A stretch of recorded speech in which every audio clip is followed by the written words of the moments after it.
2025 भर्तियों का वर्ष आज ही सुनिश्चित करें अपना सिलेक्शन और डाउनलोड करें तैयारी कर लो ऐप। नमस्कार, एजुकेशन नगरी की खास पेशकश एजुकेशन बुलेटिन में आपका स्वागत है। मैं हूं आपके साथ विनीत। तो चलिए रुक करते हैं शिक्षा जगत की तमाम बड़ी खबरों की ओर। राजस्थान में एसआई भर्ती परीक्षा 2021 पेपर लीक मामले में एसओजी ने एक और बड़ी कार्रवाई की है। एसओजी ने चित्तौड़गढ़ पुलिस लाइन में प्रशिक्षण ले रहे प्रोबेशनर एसआई कैलाश कुमार जांगू को गिरफ्तार किया है। कैलाश सांचौर के लाचीवाड़ा गांव का निवासी है और उसने पेपर लीक गिरोह से सॉल्व पेपर पढ़कर परीक्षा दी और उसकी मेरिट में 25वीं रैंक भी आई।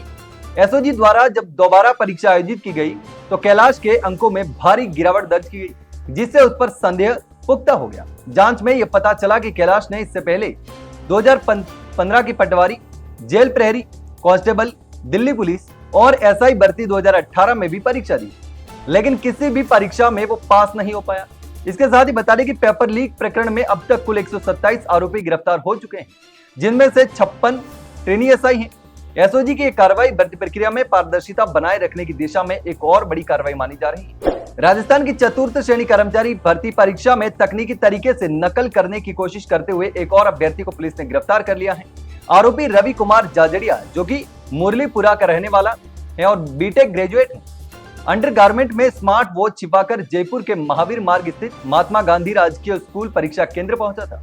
परीक्षा शुरू होने से करीब 15 मिनट बाद उसने पेपर की फोटो खींची, जिससे इन्विजिलेटर को उस पर शक हुआ और पूछताछ में शुरुआत में आरोपी किसी भी डिवाइस के इस्तेमाल से इनकार करता रहा, लेकिन जब पुलिस और केंद्र अधीक्षक ने गहन पूछताछ की तो वो घबरा गया और सच्चाई सामने आ गई। तलाशी के दौरान उसकी पैंट के नीचे पहनी गई हाफ पैंट में छिपी स्मार्ट वॉच बरामद की गई।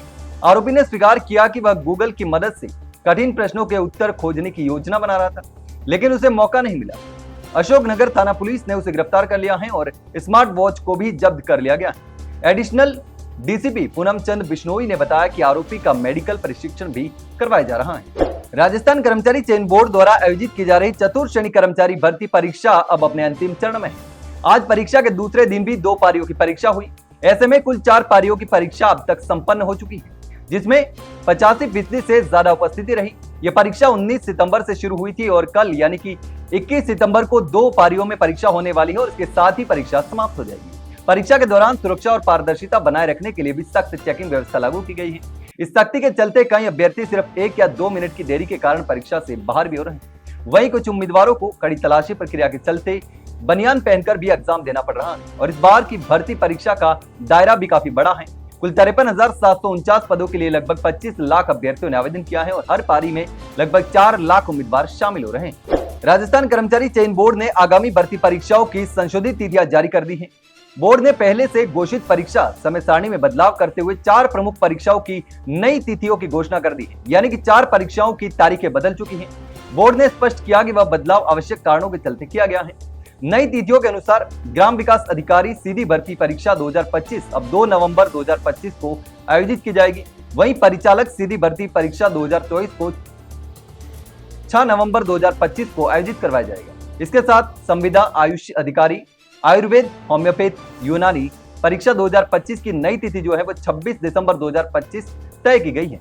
प्रयोगशाला सहायक संयुक्त सीधी भर्ती परीक्षा 2025 अब 22 फरवरी 2026 को होने वाली है। बोर्ड ने सभी अभ्यर्थियों से अनुरोध किया है कि वे नई तिथियों के अनुसार अपनी तैयारी जारी रखें। राजस्थान कर्मचारी चयन बोर्ड द्वारा 6,433 पदों के लिए आयोजित की गई पशु परिचर भर्ती अब लगभग पूरी होने वाली है। चयनित अभ्यर्थी नियुक्ति का इंतजार कर रहे हैं, लेकिन इस भर्ती प्रक्रिया में नॉर्मलाइजेशन के कारण कई अभ्यर्थी चयन सूची से बाहर हो गए थे। इससे जुड़े विवादों के चलते मामला कोर्ट भी पहुंच गया था। भर्ती में जिस तरह नॉर्मलाइजेशन लागू किया गया उससे कई अभ्यर्थियों के अंक बहुत कम हो गई और कई अभ्यर्थियों के अंक बढ़ गए, यानी कि कईयों को नुकसान हुआ और कुछ अभ्यर्थियों को फायदा भी हुआ और वे चयन से अभ्यर्थी बाहर हो गए। अब ऐसे अभ्यर्थियों के पास कोई दूसरा विकल्प नहीं बचा है इसके सिवाय कि वे नई भर्ती का इंतजार करें। इसी कारण अब नॉर्मलाइजेशन से प्रभावित अभ्यर्थी लगातार विभाग और सरकार से नई भर्ती शुरू करने की मांग कर रहे हैं। उनका कहना है कि लाखों उम्मीदवारों ने मेहनत की थी, लेकिन नॉर्मलाइजेशन की वजह से उनका भविष्य पूरी तरीके से खराब हुआ। ऐसे में नई पशु परिचर भर्ती निकलनी चाहिए और उसमें उनको मौका मिलना चाहिए। ऐसे में सरकार को जल्द से जल्द नई भर्ती प्रक्रिया शुरू करनी चाहिए, ऐसी उनकी मांग है, ताकि योग्य उम्मीदवारों को फिर से अवसर मिल सके। तो ये थी शिक्षा जगत की तमाम बड़ी खबरें। कल फिर आपके साथ रूबरू होंगे, तब तक के लिए नमस्कार।